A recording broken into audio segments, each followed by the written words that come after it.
Nithyanandam, this is Manati Tattvapriya. The topic that I have put. What happened to the minor kids of Nithyananda Ashram?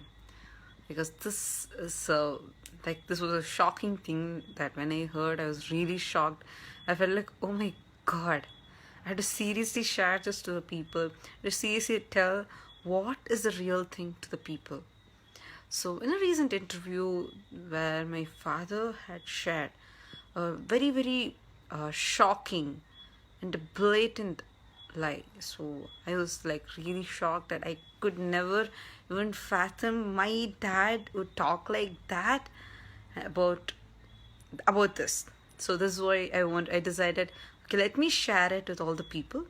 So, my dad had told in an interview where I think it's Wicked and TV. So he had shared telling that, oh, do you know the minor kids, very small kids, especially girls, go to Nithyananda's room at night, and I was shocked. I was like, oh my god, I cannot even imagine a person can stoop so low to utter such blatant lies. And I couldn't even imagine that my father was doing that. Let me tell you the fact, what actually it is. First thing, those who were in the ashram, and especially if you were part of the Gurukul, you know how minors are not even allowed to be in a place with Swamiji without their parent being there or without their mentor being there.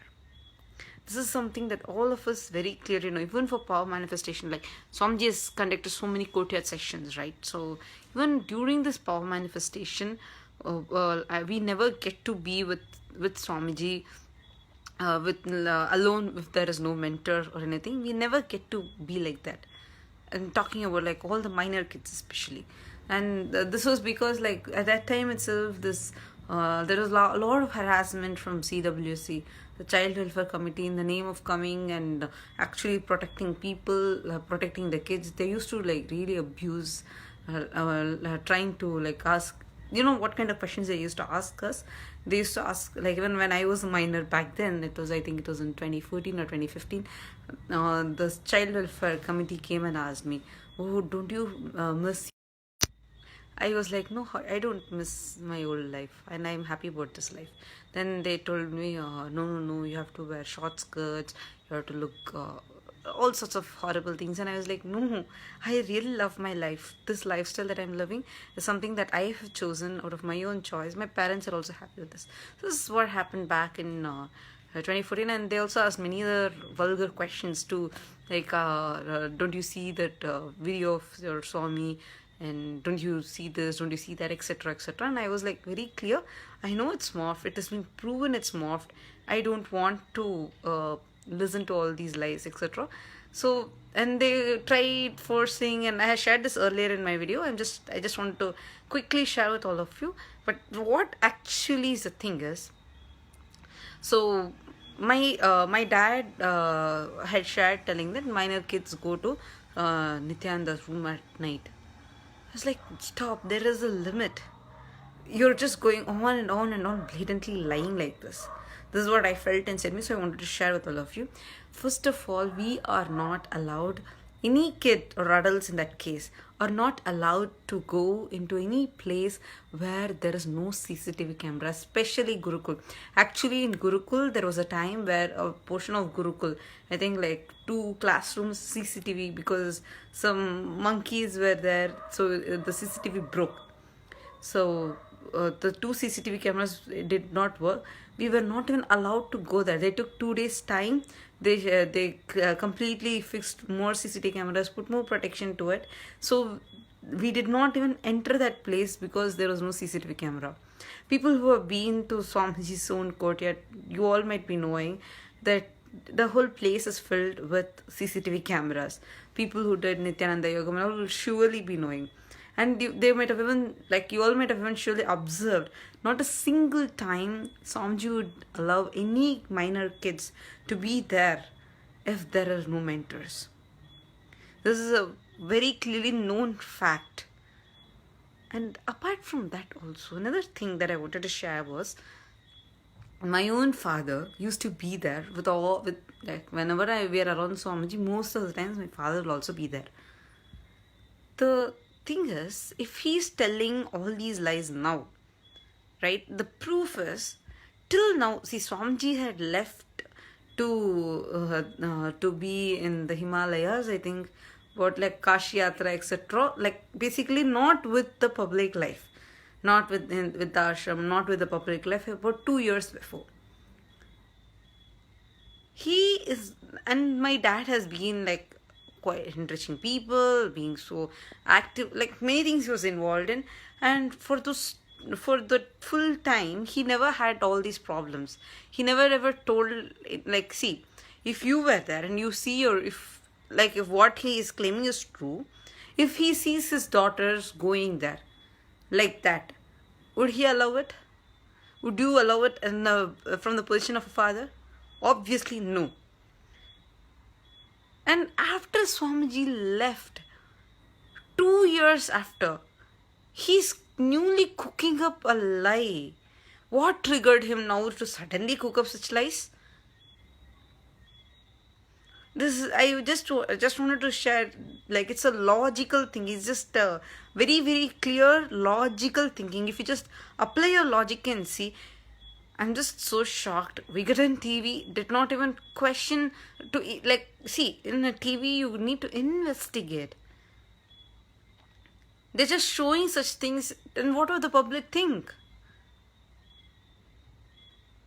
It's a planned conspiracy. The whole plan is like this. First, and he was here for 3 years, and he did not join just like that. My dad did not join the ashram just like that. I have been here for 6 years. Of course, now I have disassociated. I'm telling, like, before all this problem starting, I have been here for 6 years. My dad had only joined after analyzing everything, and it took about 2 years or 3 years. Only after full analysis and like coming and doing Nithyananda Yogam, etc., he even joined the ashram.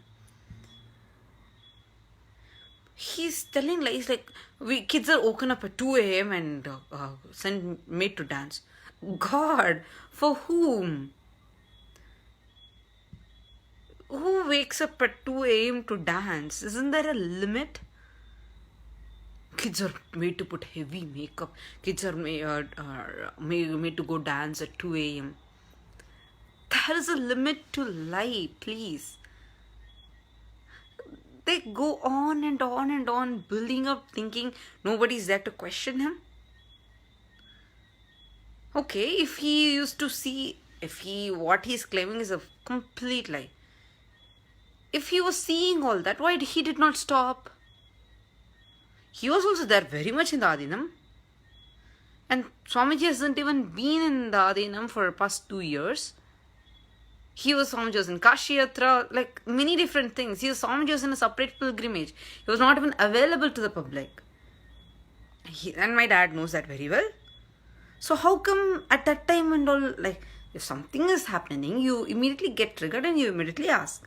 Now how come after 2 years, something that first of all never happened, he's cooking up and lying so much in a TV? And that is like going on, and so many of my friends started sending me telling, hey, this is just going too much. I don't know, like, your dad is just blabbering stuff. Can you just answer all these things? So that's the reason why I wanted to share with all of you. There's a limit. How much can you go on and on and on lying? On top of all these, he blackmailed me, telling that I have to file, me and my sister have to file a false rape charge against Swamiji. First of all, I've been living for 20 years a celibate life, such a chaste celibate life. I can proudly tell that. And I'm living this lifestyle so happily, without having any relationships, no boyfriends, none of those things. And he's telling me, file a false rape charge against your guru. Would I do that? And so many people are commenting, oh, go back to your parents. Come on, please listen to me. Please listen to my side. You want me to follow the path of adharma? You all want me to go and do what he's telling? So, and media is supporting him more.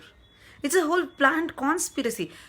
Which house would discuss your personal problem? No, I really have this question. Which house do you discuss your personal problem in a media level? The day my dad wanted to come and take us, so this was like after I confronted him about what had that financial embezzlement. That's when he immediately wanted to take us out, and both me and my sister told no. Like, I first he was talking to me, I told no, obviously no. Why would I want to leave this such a blissful life and come outside? In few days time, he got police. So many police. What is going on? Like I was shocked. Why would he get police to say, if you want to take your daughter out, you're supposed to talk to your daughter. So he is supposed to talk to me. And I clearly told him, Appa, I don't want to come. This life is really nice. Why do you want to go outside? Do you want to solve this? See, you were involved in financial embezzlement. Solve it. Let's discuss and close it. You all see, there's no need for me to fight my own dad back like this. But because the problem is very serious, so many were asking, why don't you come back to India? Come on, why would I come back?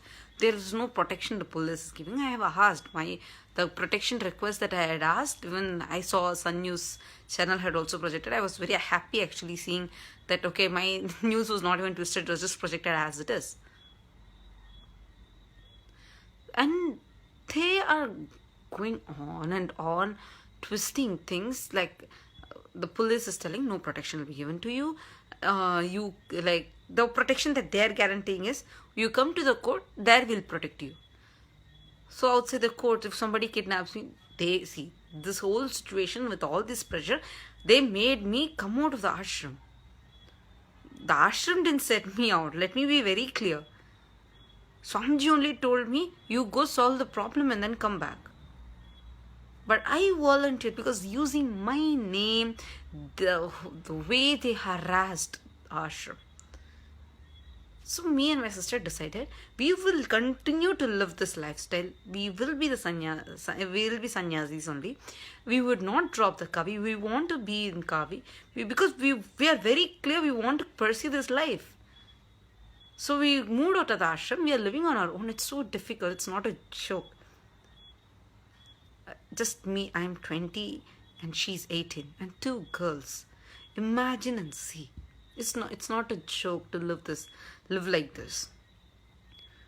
One side, they're attacking the ashram. Whole media. First of all, when I'm not part of the organization, why is the media attacking the organization? I'm not even part of it. Why is the media going on attacking the organization, ashram, for this? The whole thing is a planned conspiracy.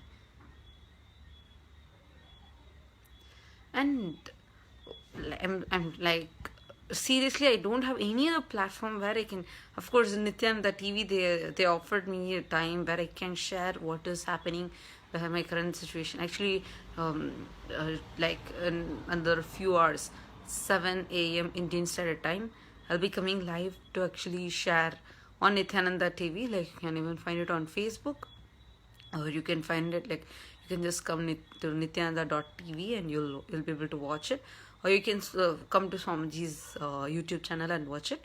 So at 7 a.m. Indian Standard Time, I'll actually be coming live on Nithyananda TV and even sharing about the entire thing, what is happening. But here I just wanted to share with all of you how it's a planned conspiracy, how it's affecting my life. People, without even knowing my problem, without even knowing the whole big picture, continuously posting comments, abusing me, left, right and center, using such harsh words, vulgar words, and telling, like in a very abusive way, oh, why don't you go back to your parents? Come on. Am I a fool to fight with them? Because it's a total injustice, because the planned conspiracy. That is why I'm fighting. not anything else. But I just wanted all of you, just to assure all of you, minors are never allowed to be around Swamiji without a parent or a mentor. This has always been the rule, and my dad is just building up more and more lies. It's not an easy thing even for me. I'm just like till now lived so happily as a whole family here in the ashram.